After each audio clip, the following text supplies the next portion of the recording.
Bonjour à toutes et à tous et bienvenue à Memento Sana. J'aimerais aborder aujourd'hui un sujet qui pour beaucoup peut paraître fastidieux, le lâcher prise. Juste avant, j'aimerais remercier mon ami Patrick de m'avoir offert ce nouveau micro. J'espère vraiment que ça va améliorer la qualité auditive de mes vidéos. Vous me direz si jamais. Et autre petite chose, j'ai beaucoup d'éléments à vous partager, donc j'ai juste quelques petites notes. Donc si vous me voyez baisser la tête, ne vous inquiétez pas, c'est juste que j'aimerais être sûre de ne rien oublier de vous dire. Donc, le lâcher prise. Lorsque vous avez des idées négatives récurrentes, lorsque vous faites des scénarios catastrophiques, lorsqu'une situation s'est déroulée et que vous la ruminez, ça va vous procurer des émotions négatives, que ce soit réel ou non, parce que votre cerveau ne fait pas la différence. Vous allez avoir peut-être de la colère, du désespoir, de l'impuissance, des angoisses. Vous allez peut-être commencer à tourner en rond dans votre tête. Vous pouvez peut-être aussi perdre le contrôle sur vos pensées, ne pas avoir de solution et vous sentir submergé. Ce qu'il faut savoir, c'est que notre cerveau a une tendance à aller vers la négativité. C'est ce qu'on appelle le biais de la négativité. C'est une réaction biologique. Ça veut dire qu'en fait, les informations négatives ont beaucoup plus d'impact sur nous que les informations positives. Et en fait, c'était une réaction biologique très utile pour nos ancêtres, parce que grâce à ce système d'alarme, ils pouvaient vraiment détecter plus rapidement les prédateurs ou les dangers potentiels. Ils pouvaient se préparer soit à la fuite, soit au combat, et puis ils avaient un meilleur apprentissage des informations négatives. Il y a aussi le fait que des fois se projeter dans les pires des scénarios, ça peut être rassurant. On peut se dire, bah là au moins je réagirais comme ça ou comme ça, et puis on a l'impression d'avoir un peu plus le contrôle. Sauf que ce contrôle, il peut nous faire perdre un peu de confiance en nous, perdre de la flexibilité, et on peut pas avoir contrôle sur tout. On peut pas avoir contrôle sur les autres, on peut pas avoir contrôle sur les situations, et ça peut peut-être aussi apporter beaucoup de frustration, peut-être aussi beaucoup de stress, et il y a le fait aussi que quand on se projette tout le temps, c'est épuisant et on voit pas forcément les opportunités autour de nous. Donc, pour pouvoir les saisir. Et face en fait à cette propension naturelle, le lâcher prise, c'est un allié. Il peut être très utile pour des pressions professionnelles, par exemple des objectifs irréalistes, des conflits avec des collègues. Ça peut être un allié aussi dans les relations, conflits dans votre couple, des amis toxiques, des parents envahissants. Ça peut être aussi un allié pour des événements imprévus, maladies, accidents, pertes, pour tout ce qui est aussi des émotions excessives, qu'on n'arrive pas à gérer ces émotions, des inquiétudes aussi, qu'on a trop d'inquiétudes, la peur de l'échec. Bon, voilà, c'est un peu tout ça, le manque de confiance en soi, bien entendu aussi. Comme je dis toujours, je suis ma première cliente et donc j'ai développé 6 étapes pour mieux intégrer le lâcher prise. Donc je vais commencer à vous les énumérer et à la fin, je vais vous donner un exemple concret pour que vous voyez un petit peu comment ça fonctionne. La première étape, c'est de prendre conscience. Vous êtes en train de faire quelque chose et d'un coup, cette pensée négative revient. Il faut juste prendre conscience qu'elle est là. Ne surtout pas se flageller. Ah, je pense encore négativement. Ah, il faut que je pense positivement. Ah, il faut que je sois joyeuse. Non, il faut rien du tout. Il faut juste déjà identifier qu'il y a un problème, il y a une pensée négative récurrente. Ça, c'est la première étape. La deuxième étape, elle consiste à détecter la source on va appeler ça la problématique. Ça vient de qui? Ça vient de quoi? Quel est le domaine? Quelle est la source de cette problématique? Ensuite, quel est le dialogue intérieur que vous faites face à cette problématique? Observez. Observez qu'est-ce que ça, enfin, comment dire? Observez le dialogue intérieur.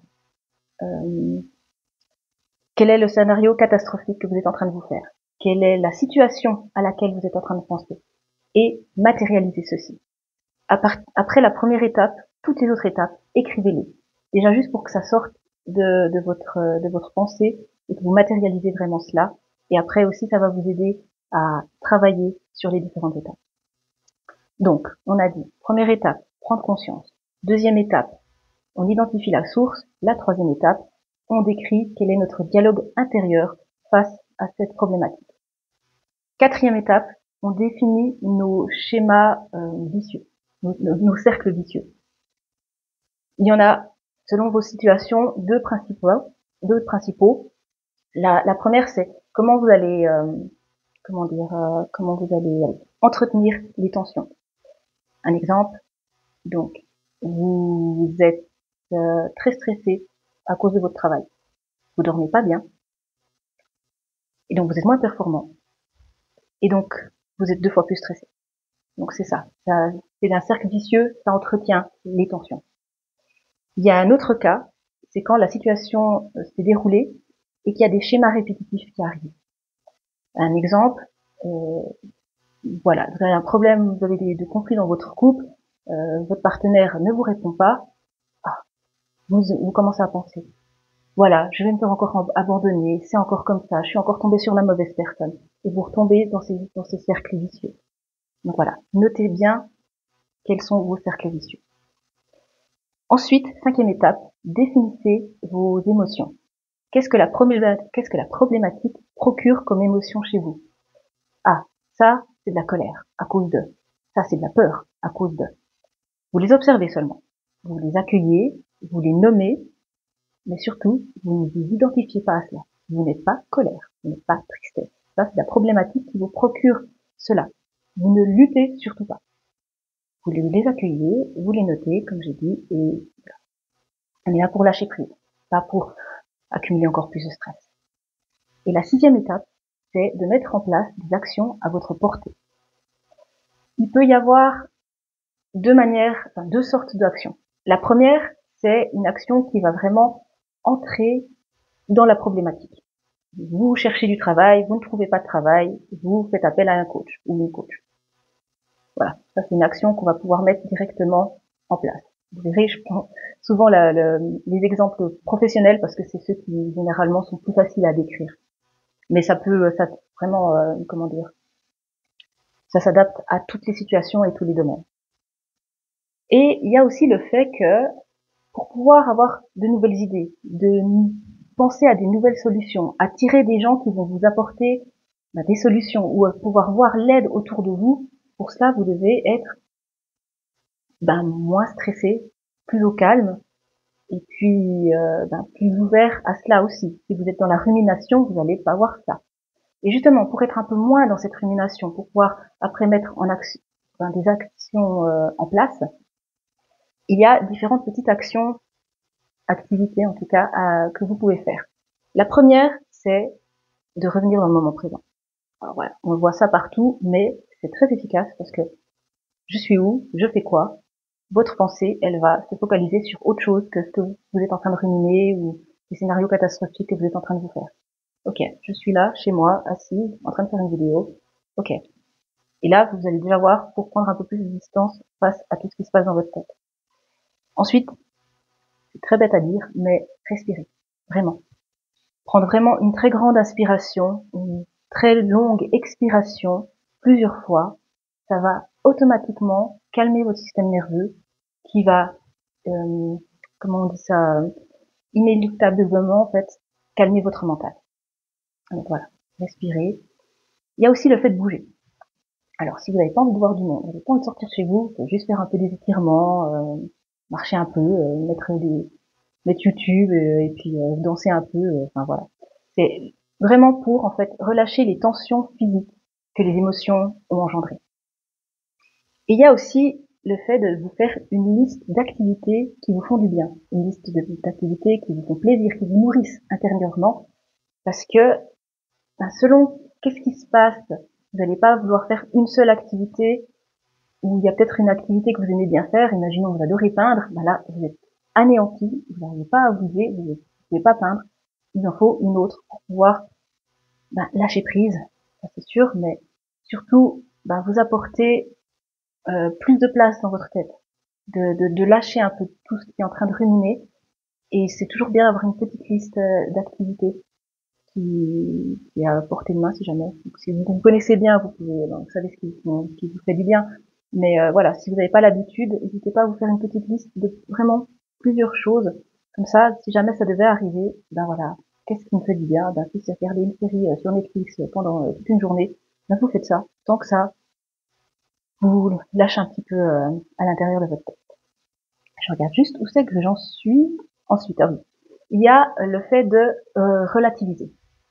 Donc ça veut dire de pouvoir changer d'angle, de pouvoir changer de point de vue au niveau de la problématique. Et voilà, de nouveau, pour pouvoir faire cela, bah, ça demande d'avoir un peu plus de place au niveau mental. Donc vous pouvez aussi voir quelqu'un qui vous fait du bien.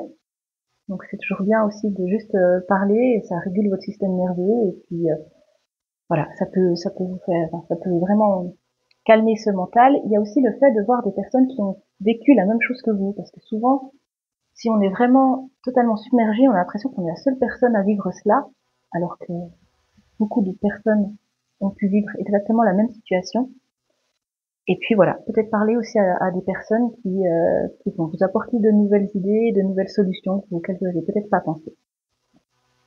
Il y a aussi le fait de s'adapter à son environnement.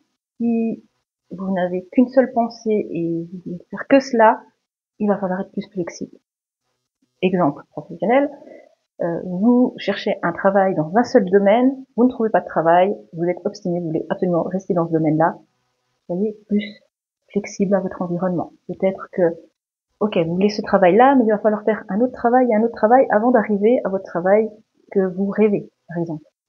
Des fois, voilà, la vie, elle vous montre juste de prendre un autre chemin, donc faites quelque chose peut-être de fou, que vous n'avez jamais fait, essayez. Ça peut fonctionner, vraiment. Et il y a le fait aussi, ben voilà, de pouvoir saisir les opportunités autour de soi. Et il y a des aides qui peuvent exister. Souvent, quand c'est un problème entre êtres humains, la communication peut être vraiment un bon allié. Malheureusement, pas toujours. Mais c'est déjà peut-être une bonne première étape. Donc voilà pour les 6 étapes. Je vous donne un exemple. Je vais vous donner un exemple professionnel qui pour moi est le plus facile à donner en termes concrets. Donc, je suis en train de faire mon ménage. Je suis en train de passer l'aspirateur. Et je commence, on est samedi, hein, donc le samedi je travaille pas, mais je suis en train de passer mon aspirateur et je commence à penser à mon travail. Et je commence un petit peu à avoir de la colère. Première étape, je prends conscience que j'ai une idée négative un samedi. Donc je ne devrais pas du tout penser à mon travail. Ok, je pose tout, je m'assois, je prends un carnet. Ok, donc j'en ai pris conscience. Deuxième étape, quelle est la source de mon problème? La source de mon problème, c'est Bernard, mon collègue. Gros problème avec lui, il est fourbe, et ben voilà, c'est à mon travail, c'est ça la problématique, c'est ça la source. Troisième étape, le dialogue intérieur. À quoi je pense? Il me veut du mal en fait, ce Bernard. Avec le mail qu'il m'a envoyé, il essaye de m'humilier. En fait, il essaye de monter mon autre collègue contre moi. Voilà, ça c'est mon dialogue intérieur. Je le note. Mes cercles vicieux. Ah, encore une place où je m'entends pas avec les gens. Ah mince, je dois vraiment mériter cette place, il faut que je me batte. Ça va pas du tout, je suis nouveau, on essaye de nouveau de m'humilier, ça va pas. Ok, ça c'est mes cercles vicieux, mes schémas que je reproduis. Ensuite, la cinquième étape, quelles sont les émotions que je ressens? Ben, beaucoup d'humiliation, beaucoup de colère, beaucoup d'injustice. Ok. Sixième étape, les actions. Actions que je peux mettre en place dans la problématique. Je vais parler à mon chef, je lui demande une médiation avec ce fameux Bernard. Ok, c'est accepté, on va pouvoir avancer. J'en parle autour de moi, à mes proches, je leur explique pourquoi je suis un peu plus irascible, hein, et ça va aussi leur permettre à eux, déjà de comprendre pourquoi je suis comme ça, pourquoi je suis dans cet état-là, mais aussi de pouvoir adapter la communication et même l'attention envers moi, d'être plus attentionné, plus doux, vous voyez. Ensuite, voilà, aussi en parlant autour de moi, on m'a donné des conseils pour que la médiation se passe bien, se déroule bien. Ce que je peux aussi faire, c'est de l'internet, parce que ça me fait beaucoup de bien. Prendre du temps pour moi aussi, pour justement, comme je vous disais, avoir plus d'espace dans la tête, et puis aussi me remémorer toutes les réalisations professionnelles que j'ai réussies jusque-là. Me rappeler que, ça va, c'est juste un problème, voilà, je relativise. Bernard, c'est pas mon ami, c'est juste un collègue de travail, il faut juste que j'apprenne à travailler avec lui, il faut juste qu'il me respecte, qui ne dépassent pas mes limites, je ne dépasserai pas les siennes, et ça va aller. Donc voilà. C'est un exemple par rapport au professionnel, vous pouvez l'adapter, vraiment. Et donc c'est ça les six étapes. Et la clé du lâcher prise, c'est la confiance. Ayez confiance en vous. Vous avez des ressources, n'oubliez pas qui vous êtes. Et il existe des solutions autour de vous, vraiment. Ayez confiance en vous, ayez confiance en la vie, ayez confiance que ça va bien se passer. Voilà. C'est bien le fait de tout noter pour pouvoir après travailler un peu sur ces cercles vicieux, pour voir un petit peu vos schémas répétitifs et comment vous réagissez et comment vous aimeriez mieux réagir peut-être. Il y a aussi noter ses émotions, une fois qu'on a nommé l'émotion, on peut travailler avec. Et ne laissez pas aller trop loin si vous avez un mal-être derrière cela, parce que laissez pas des maladies ou des accidents arriver à cause de ça. Bien entendu, si vous avez besoin de mes prestations, n'hésitez pas à me faire savoir. Je peux vous aider pour voir la racine du problème, casser, surmonter les blocages ou même calmer le corps. Voilà. Dites-moi en commentaire si ces étapes vont vous aider, si vous pensez que vous allez les utiliser. N'hésitez pas à vous abonner à ma chaîne, à me suivre sur Instagram aussi, donc Memento Sana. Je regarde juste si j'ai bien pensé à tout vous dire. Normalement, ça devrait être tout bon. En tout cas, je vous souhaite beaucoup de lâcher prise. Et puis, prenez soin de vous en douceur.